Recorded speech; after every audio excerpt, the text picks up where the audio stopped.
Good morning and welcome to the presentation of electrical network infrastructure vulnerability. So let's move quickly to the agenda for today's presentation. In today's presentation, we're going to discover what it is exactly electrical network infrastructure, why ENI or electrical network infrastructure is so vital and considered as a critical network, what are his components, what are the critical assets within this network, what are the current threats and vulnerability, what is the attack surface for this network, and what are the most vulnerable targets. Further down, we're going to continue and we're going to analyze what are the threat actors at today's landscape and the type of attack that those threat actors can carry towards our asset, which we before described. Finally, we're gonna analyze briefly one or two examples, in particular one example of a cyber attack that has been successfully carried out in 2015, in December 2015, in the Ukraine power plant. And then we're going to analyze in one slide what can be done and what is a best practice to approach in order to avoid any of this critical accident to happen in the future again. Then there will be a brief Q&A session and a reference. So what it is, electrical network infrastructure. Electrical network infrastructure contains all the devices and processes that brings that comes from the generation of the electricity towards the transportation of this electricity to the regional substation and then to the end user, regardless if it is a normal end user or a business or any national other infrastructure. It plays obviously a fundamental role in powering up modern city because the vast majority of the service require electricity, and any power blackout will be or can lead to a catastrophic disaster. So why ENI then is so vital and crucial and is critical, is considered as a critical network infrastructure. It basically powers the vast majority of the services. In particular, it powers transportation systems at hospitals. Hospitals are critical in particular, and if you consider in the eventuality of a natural disaster or a public health crisis. Obviously, if electricity will if we lose electricity during a public health crisis like it happens in COVID, and you have no electricity to specific hospital, the ICUs will lose control, and even though there is a small amount of backup that is provided by the backup generator and the run some gas, obviously those are not considered to be working for an extended period of time. It will have an economic impact, and it will have a public safety and health, as we mentioned before, also in an overly complicated and overly connected infrastructure like today's world, where cloud is getting more and more importance. All the data centers are powered with electricity. Obviously, they have their backup and power generator, which can be used in the same as hospital to temporary backup a shortage of electricity, but they are normally not able to sustain long time power outage. In the end, also it will electricity will power defense, natural security and defense systems, and the loss of power in this specific sector will expose or can expose the country to the possibility of military attack from enemies. So what are the components? The main three components that are implicated in the production and distribution of electricity are generation and storage, transmissions, which contains the power line and towers. The power plant is the generation and store, and the step-up substation are the one that converts from electricity to high voltage that can be carried through the long distances of the long distance transmission, and then the regional substation, which are the final uh, the termination point of the electricity, obviously. So those three components are overly connected and they work together to distribute in a smooth way electricity. So what are the critical assets in this type of network? In this type of network, you have generation facility, which can be hydroelectrical, there can be a fossil generating power, it can be renewable energy source. Basically, they are responsible to convert the electricity, not the energy created with the fossil or renewable or whatever the source is, into electricity. The transmission line and tower substation are responsible to transmit this electricity that is generated within this hydroelectrical or whatever the type of facility is towards the final end user. Uh, then control system are mainly SCADA system, are all legacy, and they are used to distribute the no to control that all the system is functionally correctly and in a smooth way. SCADA system are responsible to control, for example, that the frequency and the voltage are within specific time, within specific window, and then the voltage cannot go above or below specific ranges, so that and to send back the real-time usage of specific regional substation in case any switch of the electricity is needed. Distributed energy resources are what we call now small grids. Small grids means with the increase in usage of renewable energy are now included into the system, and sometimes even end user that has solar panel on their house in some countries are allowed to give back electricity to the centralized system. They are getting more and more connected to the central network, and they are then needs to be considered as critical. Control and monitoring network, they works together with the SCADA to guarantee a smooth delivery and control of the and creation of the electricity.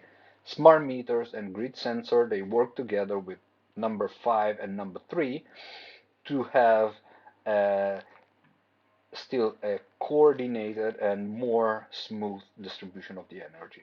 Also, electricity energy management system and distribution management are all together, and the physical infrastructure encompass basically the fences that protect either the tower or the substation or the power plant itself. So what are the current threats and vulnerabilities? Current vulnerabilities. What are the current vulnerability that the critical uh, assets are exposed to? So the complexity of the system and the emergence that the threat landscapes is definitely one of the vulnerability. Why? Because when this networks was created back in early 19, there was not the idea of having all interconnected and integrated with internet. At that moment, it was going as an alone ecosystem. Nowadays, all has been included and bring it into a more global and integrated system with the extension also to IoT devices, which are the smart meters or um, CCTV cameras that were not present in the previous year. Before, there was security personnel that was responsible for the control. With nowadays technology, cameras are used to protect the fences and protect the premises.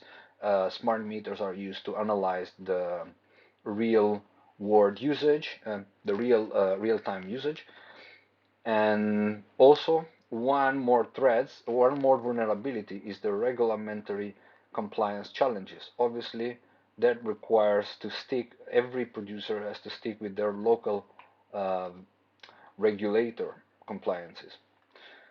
Also, another vulnerability is the fact that the vast majority of the SCADA devices are mainly legacy system and are old devices which can be exposed to potential software vulnerability and bugs that has never been uh, founded before. The supply chain risk is that it's so complicated and so interconnected that every network has a total of as a lot of different vendors that are responsible for it, and all of them are potential threat or can create potential issue. Also, because they can have insider trade on their own company, and if there is an insider trading on a third party company, that can also reiterate and uh, create problems in terms of supply chain. Also, there has been an increased amount of ransomware and malware attacks in recent years, and this is definitely a vulnerability for the network. So what is the attack surface of this network? As we analyzed before, the three main components of the network are bulk generation, transmission, and distribution, but also consumer, so customer in this case, operation that controls all the components from the customer live usage smart meter and keeps into communication with the distribution to have a smooth delivery, and the transmission and bulk generation all has to work together in one single point, and they are normally controlled by a centralized system. If this centralized system got compromised, that can lead to a fatal disaster and to a complete disconnection of any of the three components, which can then lead to a total disconnection to the customer side. So what are the most vulnerable targets? As we discussed before, the most vulnerable targets are then the SCADA devices, which are the foundational point of the internet, of this integrated network, because they are responsible to collect data and store data. Decisions are made based on this data that is received by the SCADA system, and they are collected into the centralized system. If the system is failing, then a wrong decision is made. For example, if one region is reporting that the usage is lower than what it is in reality due to a meter or a substation false or misreading, obviously a decision of disconnecting the power or reducing the power can be done with obviously catastrophic decision. Power grid. Obviously, an attack that has been brought to a power grid plant has massive reverberation. It's massive results on the full network. IP camera and access gates, as I mentioned, all the perimeters are normally managed by IP cameras and access gate. Obviously, having access to or compromising any of that can cause problem. And as I mentioned before, smart meters and employees are also a factor of a potential targets for any attack. So let's briefly analyze instead who is going to be a persistent threat actors. So there are nation and state advanced persistent threat. Consider that the electricity network is such a vital one. Obviously, nation state and advanced persistent threats like Dragonfly APT28 and APT33 are the threats. Inside the threats within the facility, there can be an unfaithful employee. Terrorist organization like ISIS can be considered as a normal terrorist organization, can be a threat or can be an actor. Competitors, obviously, in terms of market, if a competitor is having an outage, other can take advantage of it. Activists, people that wants to prove that they have their own um, goal and they want to achieve it through this sort of attack. A cyber criminal, normal cyber criminal, and human factor goes together with the insider threats. It's normally people that's within the facility or supplier that are um, supplying any sort of devices, SCADA devices, or any other control software that's used within the network. What the type of attack that are normally carried?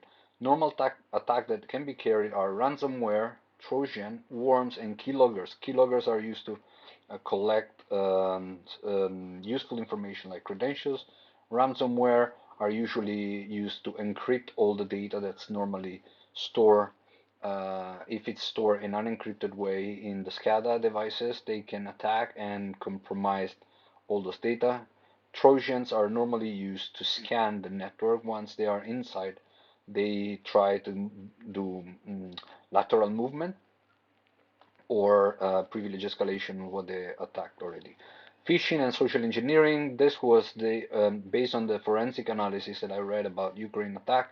Phishing emails was the initial uh, input that was received in order for the hackers to get into the power plant network.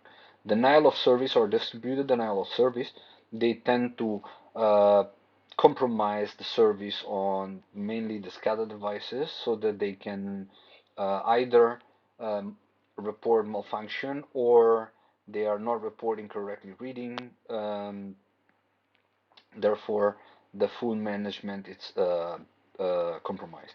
Exploitation of vulnerabilities, 0 days or known, man-in-the-middle attack, and physical tampering or any vandalism to the premises. Also, SCADA's attacks, data manipulation, as we said before, the encryption of the data, command injection or protocol injection in the SCADA to make them either restart or execute various different commands that are outside their normal scope of work. Example of SCADA of attack. The most important one was carried in December 2015, in particular in 23rd of December, but apparently was already ongoing for more than a year. It started with a normal phishing email to one of the employee, and then once the payload was released on this computer started communicating with a remote command and control station, and then this command and control station has started moving laterally until they were able to reach the SCADA control unit, and from there they were basically able to take control of all the network and switching off um, all the power grids and causing a massive service disruption.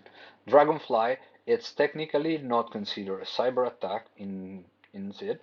It is more, it's a rat that it's used to deliver payload to the control stations. So it's something that can be used to uh, conduct an attack. You have to consider that from what I read, not just Ukraine. Ukraine has been attacked, but also the American electrical system, they acknowledge that potential threat actor can be in um, in the process of getting into their electrical network or they are already there. And Traces and Triton are also malwares. It's a malware framework used to target in particular the SCADA devices, which, as I said, are legacy system. They have been built and constructed in the old 80s when internet was not a threat. So what we can do to avoid such sort of incident from happening in the future? The most important part is to restrict access to SCADA supervisory control unit, PLC, and RTUs by using multi-factor authentication. Also, network segmentation should be very recommended because, in particularly to the vital system. As I mentioned, the three main components are the most critical one, and those should be as protected as possible, as segregated as possible, as less exposed as possible, so that only authorized people that has passed multi-factor authentication that will be able to pass it. Do a regular review of the risk analysis. Do a regularly update of the IPS and IDS systems and install, if possible, an AI-driven mail filtering system. This is to prevent malware delivery in combination with IPS and IDS, and also in order to try to mitigate the potential or to minimize the reachability of phishing email attack. Regular review or disaster recovery plan, business continuity, and a restore procedure. This is mandatory. Um, Regular vulnerability, in particular of the SCADA device and the IP cameras. Constant review of physical security procedure in order to avoid vandalism and physical damage. Changing, this is just a basic practice as a best practice for all the cameras, and a regular strict security awareness training for all the employees at different layers, and regular controls of data encryption for SCADA devices, and continuous monitoring. That's it. Any question? Please post it here. Those are the references.